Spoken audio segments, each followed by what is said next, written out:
अस्सलाम वालेकुम। आज हम बात करेंगे शिद्दत के 45 एपिसोड के बारे में। तो वीडियो शुरू करने से पहले हमारे चैनल को सब्सक्राइब कर लीजिए अगर अभी तक आपने नहीं किया, ताकि हमारी हर न्यू वीडियो आप तक पहुंच सके।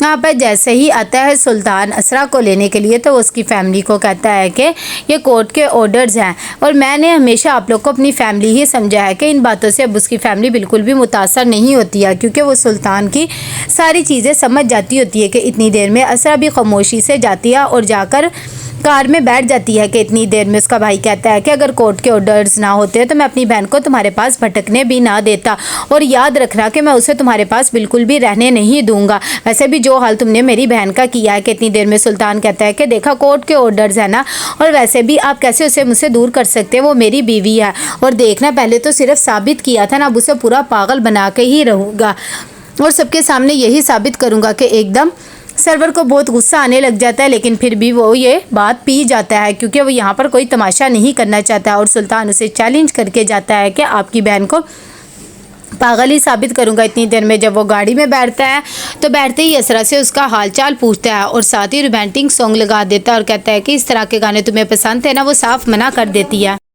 सुल्तान कहता है कि तुम्हें तो ये सब कुछ अच्छा लगता था ना, और अब तुम ऐसे कह रही हो। अच्छा ठीक है, माना मुझसे गलती हो गई है, लेकिन ऐसे तो ना करो। और वैसे भी हमें कोर्ट ने क्या कहा है कि हम एक दूसरे के साथ मिलें ताकि हम ये सब कुछ चीज़ें अपनी सॉर्ट आउट कर सकें। ये सब चीज़ों का भी असरा पे बिल्कुल असर नहीं होता है। और वो कहती है कि आपको तो ये सब कुछ पसंद नहीं था ना, इसीलिए अब मुझे भी ये सब कुछ ख़त्म हो गया है। आपने मेरे दिल से ये सब कुछ पागलपन मेरा ख़त्म कर दिया कि इतनी देर में। सरवर बहुत परेशान होता है। वो अपने बेटे शयान को कहता है कि सुल्तान मुझे चैलेंज करके गया है कि वो असरा को अब पक्का पागल करके ही छोड़ेगा। मेरा बस नहीं चल रहा था कि मैं उसे वहीं पर मार के रख दूँ। जब शयान भी ये बात सुनता है तो कहता है कि डैडा आपने उसके साथ अनु को जाने ही क्यों दिया है, आप उसके साथ जाने ही ना देते। लेकिन वो कहते हैं कि कोर्ट के ऑर्डर्स है ना। ये बात सुनकर वो भी बेचारा खामोश हो जाता है और उसे भी सुल्तान पे बहुत ज़्यादा गुस्सा आने लग जाता है कि इतनी देर में सुल्तान उसे लेकर रेस्टोरेंट पहुंच जाता है और कहता है कि आज जो तुम खाओगी वही मैं भी अपने लिए मंगवाऊंगा, तुम बताओ तुम क्या खाना चाहती हो। और साथ ही कहता है कि अब मैं बहुत ज़्यादा चेंज हो गया हूँ, तुम्हारी दूरी ने मुझे बदल के रख दिया है। ये सब बातें जब असरा सुनती है तो वो चाहती है कि इस तरह का सुल्तान ही तो मैं ज़िंदगी में डिज़र्व करती थी। यही चाहती थी कि मैं सुल्तान बदल जाए, लेकिन आज वो बदला भी है तो टाइम नहीं रहा है ऐसा।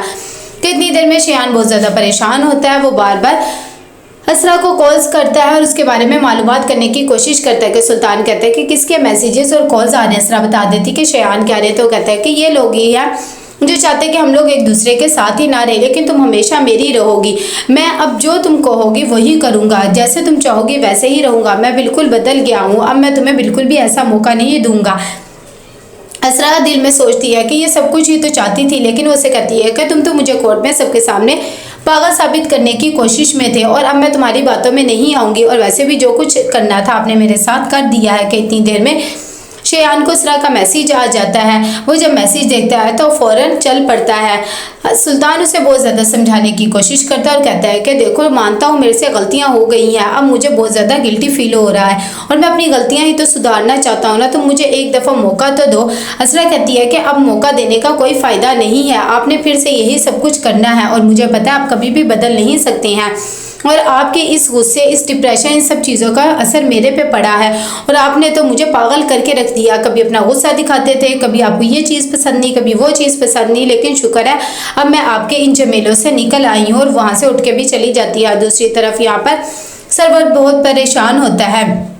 वो इसरार को कहता है कि मुझे समझ नहीं आ रहा कि मैंने सही फ़ैसला लिया है या गलत फ़ैसला लिया है। इसरार कहता है कि आपने बिल्कुल ठीक फ़ैसला लिया। आखिर असरार कब तक ये सब कुछ बर्दाश्त करती रहती, वो एक बहुत ही ब्रिलियंट लड़की है और मेरे ख्याल से उसके साथ ये सब कुछ नहीं होना चाहिए। आप उसके खुला के पेपर्स करवाएं, बाकी सब कुछ अल्लाह पे छोड़ दें। कि सुल्तान यहाँ रोता रह जाता है, लेकिन असरा वहाँ से उठ के चली जाती है। जब वो चली जाती है तो सुल्तान को यकीन आ जाता है कि अब वो उसके काबू से बाहर हो गई है। यहाँ पर असरा आकर गाड़ी में बैठ जाती है और वह दिल में सोचती है कि आज सुल्तान बिल्कुल वैसा ही बन गया था जैसे मैं चाहती थी। लेकिन उसे वो सब कुछ याद आता है कि किस तरह उसने सुल्तान के लिए अपनी पसंद नापसंद सब कुछ छोड़ दिया था और वो सुल्तान को सिर्फ अपना बनाना चाहती थी। लेकिन सुल्तान ने हमेशा उसे दुत्कारा ही था, हमेशा बातें सुनाई थी और उसे बताया था कि वो बिल्कुल भी ये सब चीज़ें डिज़र्व नहीं करती है और वो एक अच्छी बीवी भी नहीं है, ना ही वो एक अच्छी औरत है। उसने हमेशा उसे डिग्रेड ही किया है, कभी भी उसे नहीं सराहा है।